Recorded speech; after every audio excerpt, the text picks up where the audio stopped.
yang mana pada pagi ini kita mengabulkan hajat salah seorang jemaah kita, minta bacaan manaqib, minta bacaan sejarah atau kisah daripada seorang wali Allah yang bertepatan pada ini, minta bacaan manaqib Syekh Muhammad Zaini bin Abdul Ghani atau kita kenal dengan Abah Ursukumpul.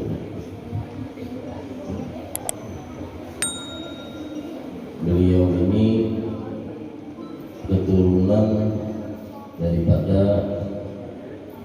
al-alim wal-alamah Syekh Muhammad Arsyad Al-Banjari, yang mana sering kita ceritakan bahwa Syekh Muhammad Arsyad Al-Banjari atau kita kenal dengan Datuk Kelampayan ini, beliau menuntut ilmu itu lama banget. Ada yang mengatakan 30 tahun, ada yang mengatakan 35 tahun di Mekah. Dan beliau sempat berguru kepada Syekh Muhammad bin Abdul Karim As-Samman Al-Madani atau Wali Saman di Madinah. Bahkan ketemu dengan orang Indonesia.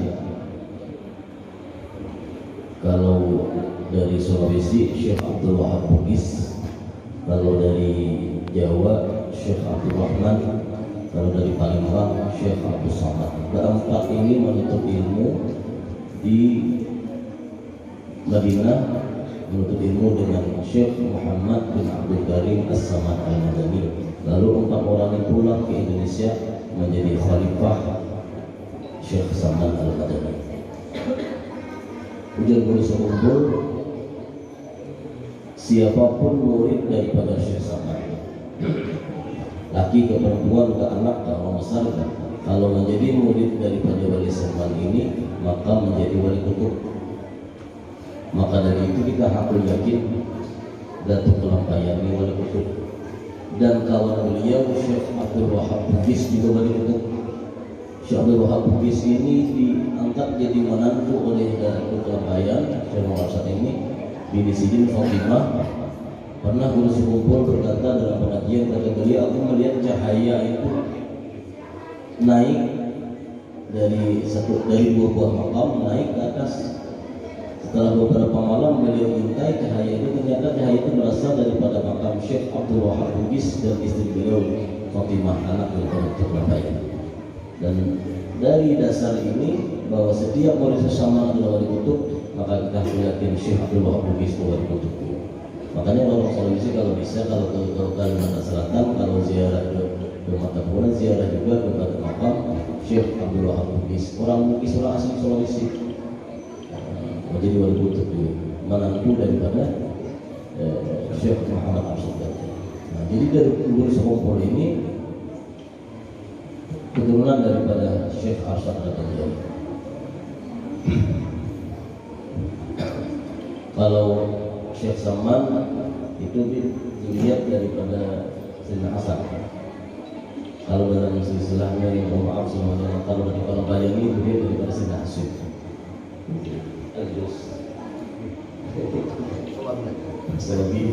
Tapi Sulaiman kencung. Tapi orang Banjar. Nama beliau dulu bukan Syekh Arsyad Al-Banjari, bukan Arsyad Al-Banjari. Nama beliau Ja'far As-Sadiq. Karena zaman dahulu di Banjar itu ada orang Walanda, orang Belanda Bali, ada berbau Habib, ada ulama berkata dibunuh oleh orang tua beliau, digantilah nama beliau dengan Arsyad, Syekh Arsyad. Syekh itu bagaimana setelah pulang daripada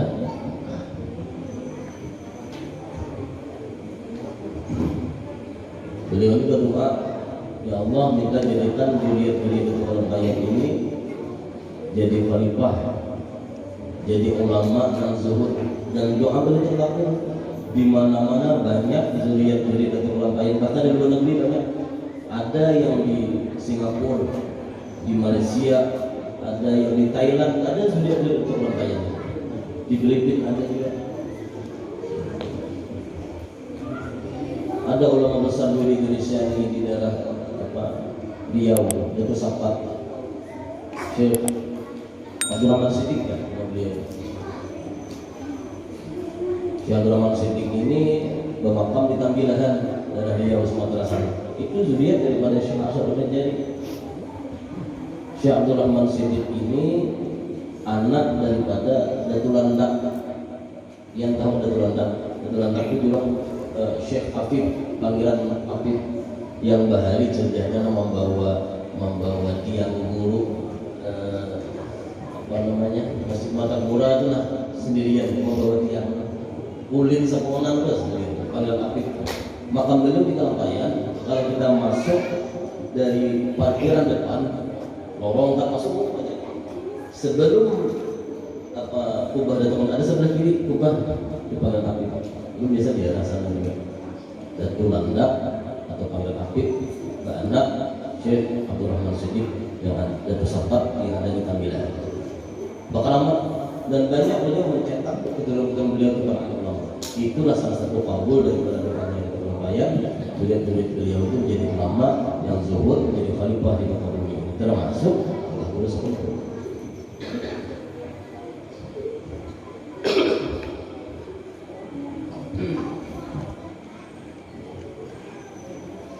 Jadi apa Guru Sekumpul ini dikatakan dalam manaqib ini, beliau ketika lahir, habis lahir itu ada menyusu dengan mama beliau, tapi beliau menghisap lidahnya ulama besar Imam Haji Aduk Abdul Rahman di kampung. Habis lahir jadi ada menyusu dengan mamanya, tapi beliau menghisap air liurnya, menghisap lidahnya sama guru besar. Kenapa? Mengambil berkah. Ayo, luar biasa. Sering kita sampaikan saudara. Makanya ada orang kata semiyah, kalau ada aja guru ngambil kurma, orang mabuk ikunya di guru, baru disuapkan ngambil berkah. Mudah-mudahan si anaknya juga pintar dari guru. Tapi guru yang baik kan mau kayak kita nih banyak bingung tuh mau sudah kata-kata.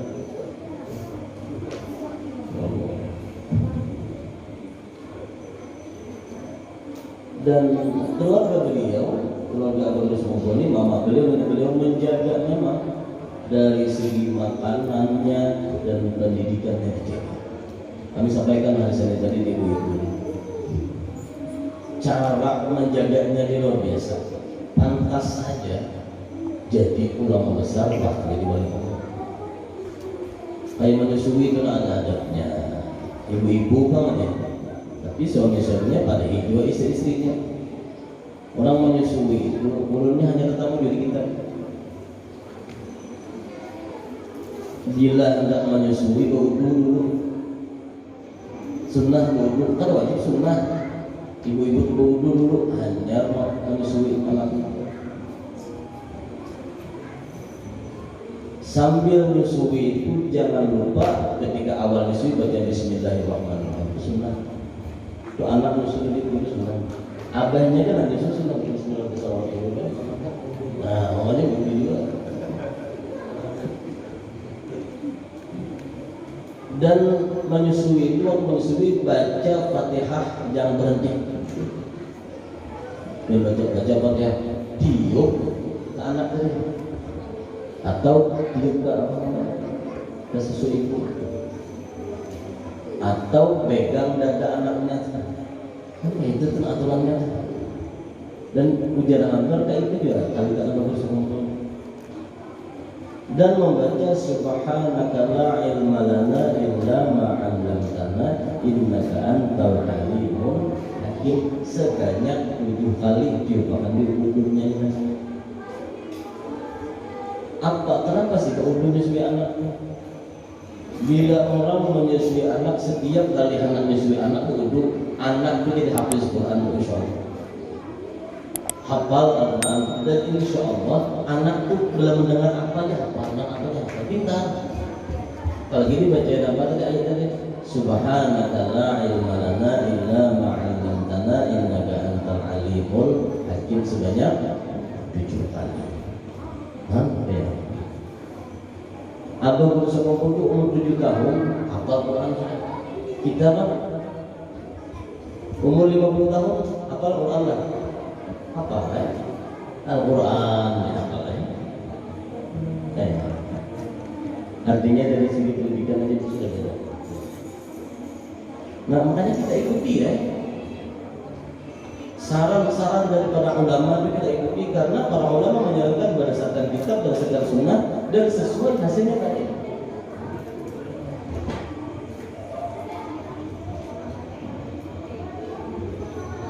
Dan dikatakan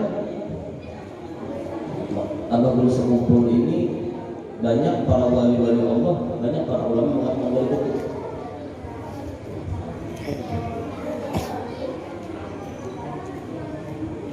Sayyid Muhammad bin Alwi Al-Malki ditanya oleh Habib Zaid bin Ibrahim bin Simit Madinah. Ditanya Wir Sekumpul itu berada pada makam apa? Ujar Sayyid Maliki, Wir Sekumpul itu berada pada makam Qutbul Ghaus. Kalau Habib Abu Bakar bin Hasan Al-Abbas, murid awal daripada Sayyid Maliki, mengatakan Wir Sekumpul itu Qutbul Awliya.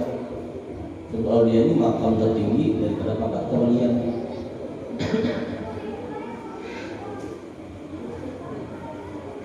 Nah, kalau Qutbul Ghaus itu setiap masa itu ada. Kalau Qutbul Aqtab ada juga yang mengatakan bahwa agama ini Qutbul Aqtab. Ada juga yang mengatakan Qutbul Aqwal. Ada juga yang mengatakan bahwa pangkat kewalian beliau itu ketiga-tiganya meliputi Ghaus, Aqtab, Aqwal. Kalau Qutbul Aqtab ini masanya masa 100 tahun baru ada. Kewalian pangkat daripada Qutbul Aqtab ini 100 tahun baru ada. Kalau Qutbul Ghaus itu 200 tahun baru ada. Nah, Qutbul Ghaus ini sebelumnya diduduki oleh Syekh Sayyid Muhammad bin Abdul Karim As-Samad. Jadi berpangkat Qutbul Ghaus itu Qutbul Aqwal itu wali sama 200 tahun baru ada. Kalau Qutbul Aqtab sebelumnya ini diduduki oleh pengarang para tafsir Habib Ali bin Muhammad Al-Hasyim. Sebagian wali mengatakan Abahul ini menduduki ketiga macam pangkat. Bahkan ditambahnya Qutbul Awliya, macam apa makam rutub paling tinggi para wali.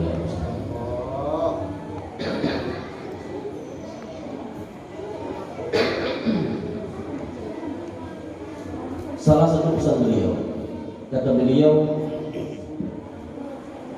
baik sangka dengan orang. Jangan di hati kita nih ada jahat sangka dengan makhluk Allah, apalagi dengan umat Rasulullah.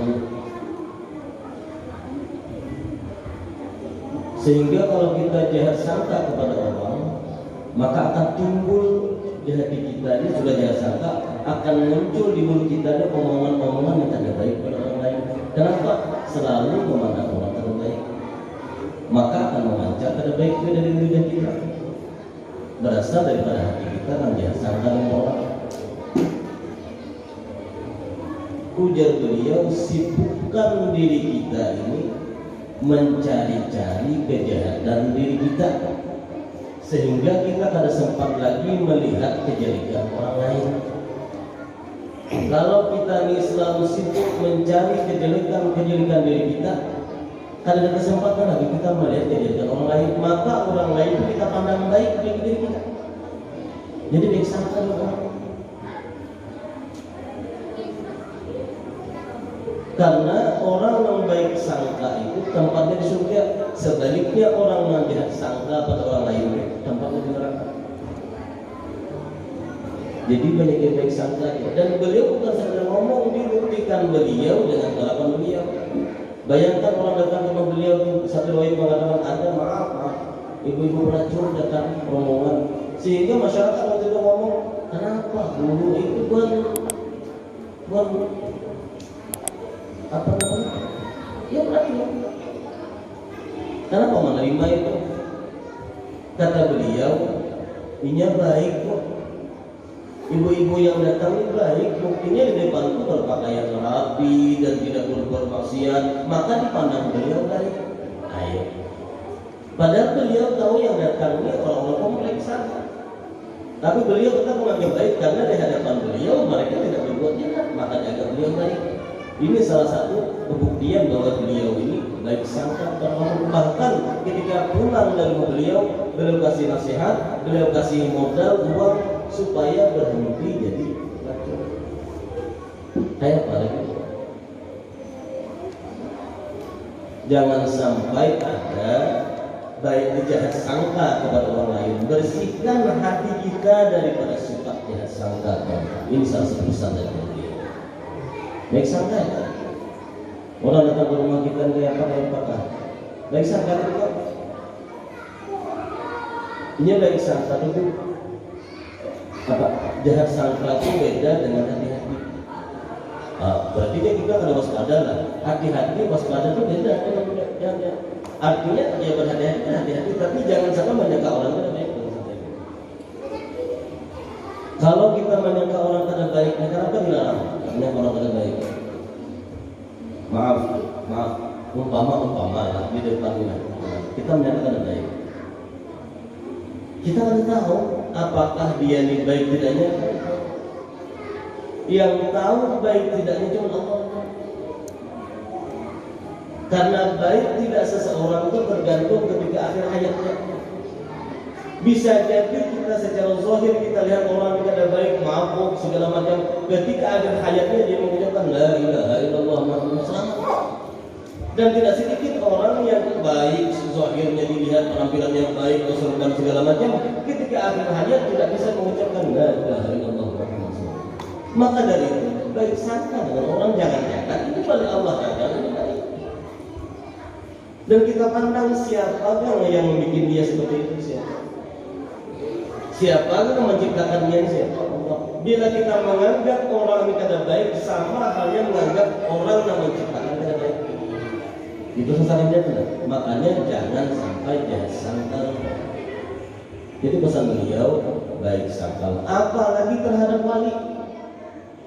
Kalau ada syak dalam hati kita, ada keraguan dengan wali tak ada ini, maka orang yang ada keraguan terhadap wali tadi tidak bakalan bisa mendapatkan karamah daripada wali itu.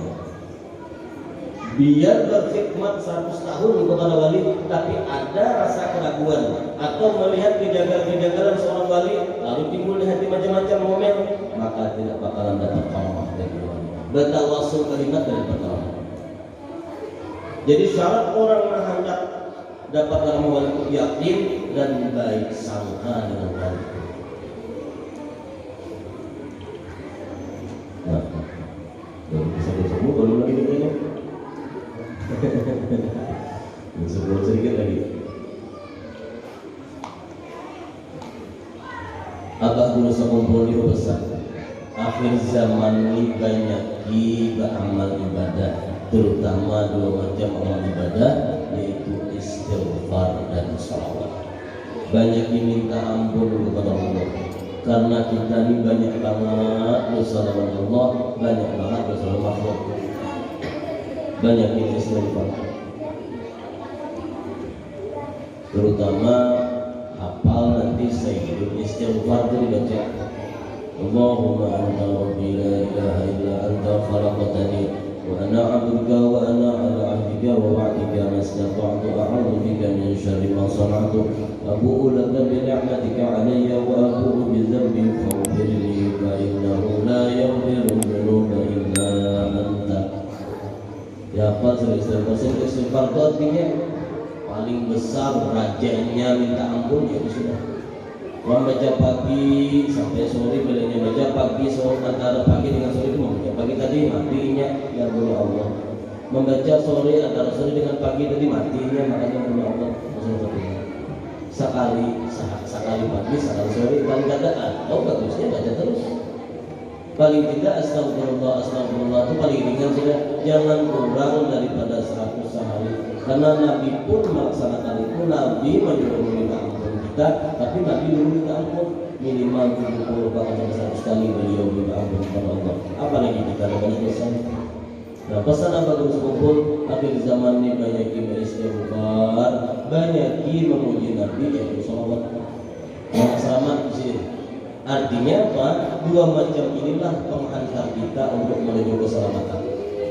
Banyak beristighfar, banyak bersalawat. Salawat apa kesana jadi? Kesana salawat apa? Salawat apa? Allahumma shalli ala Muhammad pakai sayyidina kata-kata. Sallallahu ala Muhammad kata apa kesana aja? Yang penting salawat. Cuma dulu kita sampaikan juga jangan lupa salamnya juga, jangan salawat aja, salamnya disampaikan. Kalau Allahumma shalli ala Muhammad ada salamnya, Allahumma shalli wa sallim ala sayyidina Muhammad, atau terakhirnya wa ala alihi wa sahbihi wa sallim. Jangan terbuat salam kepada Nabi, karena dia Nabi. Barang siapa yang mengucapkan salam kepadaku, Allah utus malaikat kepadamu menyampaikan bahwa si A bin si Anu mengucapkan salam kepadamu ya Rasul. Maka Rasul mengucapkan membalas salam tadi kepada si Anu bin si Anu. Abah kita tidak buat dia tadi. Jadi ucapkan salam, yang salawat aja. Lalu Allahumma shalli wa sallim. Atau paling tidak terakhirnya wa ala alihi wa sahbihi wa barik wa sallim. Sebagian karamah daripada seorang wali Allah. Karamah maka kemuliaan yang diberikan Allah yang kejadiannya di luar logika.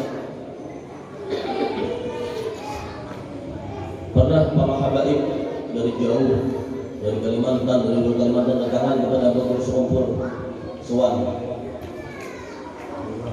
Beliau sambut, beliau layani dengan tangan beliau sendiri para habaib, bahkan ada yang nginap. Ketika para habaib tadi pulang, beliau berdiri di pintu. Satu orang lewat Habib, ambil dalam saku, masukkan dan anak. Lewat lagi yang lain, ambil lagi, masukkan lagi, ambil lagi. Berapa puluh Habib dia lewat, ambil terus kantongnya. Habib Muhsin ini melihat, abah guru ini ada kayak gembung kantong sini tuh, ada terlihat kayak duit tuh, ini biasa. Tapi bila beliau masukkan kantong, selesai para habib pulang, puja Abu Sumpur, wajah Habib Muhsin udah diam aja di belakang. Artinya Habib Muhsin melihat bahwa duit di kantong Abu Sumpur tidak ada, tapi ketika dimasukkan tangan oleh Abu ada terus duit tuh, ada pernah habis. Habib Muhsin melihat, puja Abu Sumpur setelah pulangan para habib tadi, Ustaz berdiam kalau dia sudah tahu kisahnya. Artinya apa nih? Para wali Allah itu dunia menyerah. Karena para wali Allah itu kada pernah bersedih dan kada dengan dunia itu tidak ada cinta. Allah tanamkan zuhud kepada para wali Allah itu tidak ada cinta dunia. Maka kalau kita kada cinta dengan dunia, dunia akan cinta sama kita. Dunia ini.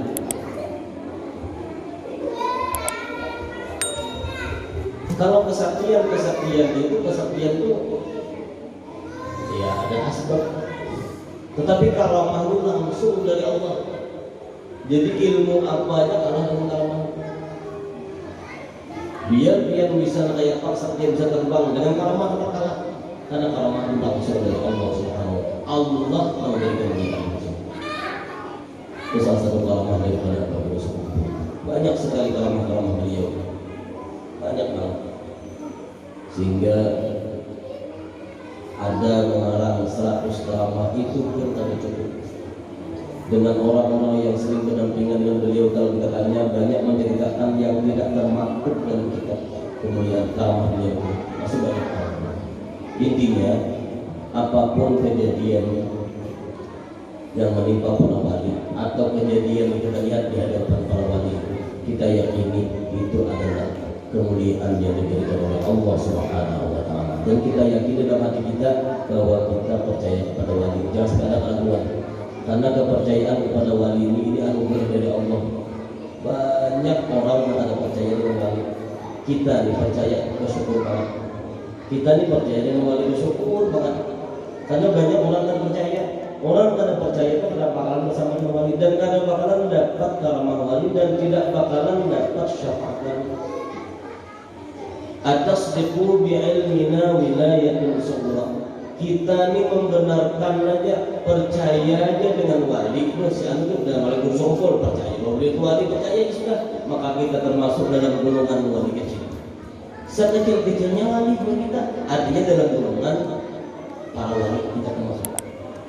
Belum lagi hadis tadi, yuhsyarul mar'u ma'aman, seseorang akan bersama dengan orang yang dicintainya. Kita cinta dengan wali, percaya dengan wali. Wali siapa? Insya Allah kita bersama rombongan beliau. Hakul yakin seperti itu. Ada mungkin Nabi bohong. Al-mar'u ma'aman. Nah, mudah-mudahan berkat terbacanya sedikit sejarah Nabi Khulus Kumpul ini, hajat kita kabul, hajat dunia dan akhirah kabul, diselamatkan Allah selamat dunia dan akhirah, dan sebagaimana janji daripada Rasulullah bahwa di mana dibacakan cerita para wali-wali Allah akan turunlah rahmat di tempat ini. Mudah-mudahan kita semua dapat rahmatnya Allah, keluarga keluarga dapat rahmat Allah, pian-pian yang ada dapat rahmat Allah, keluarga kita dapat rahmat Allah, dapat ampunan Allah, berkumpul bersama wali Allah, bersama Rasulullah di dalam surganya Allah. Amin amin ya rabbal alamin. Hadanallahu wa iyyakum ajma'in. Al-Fatihah.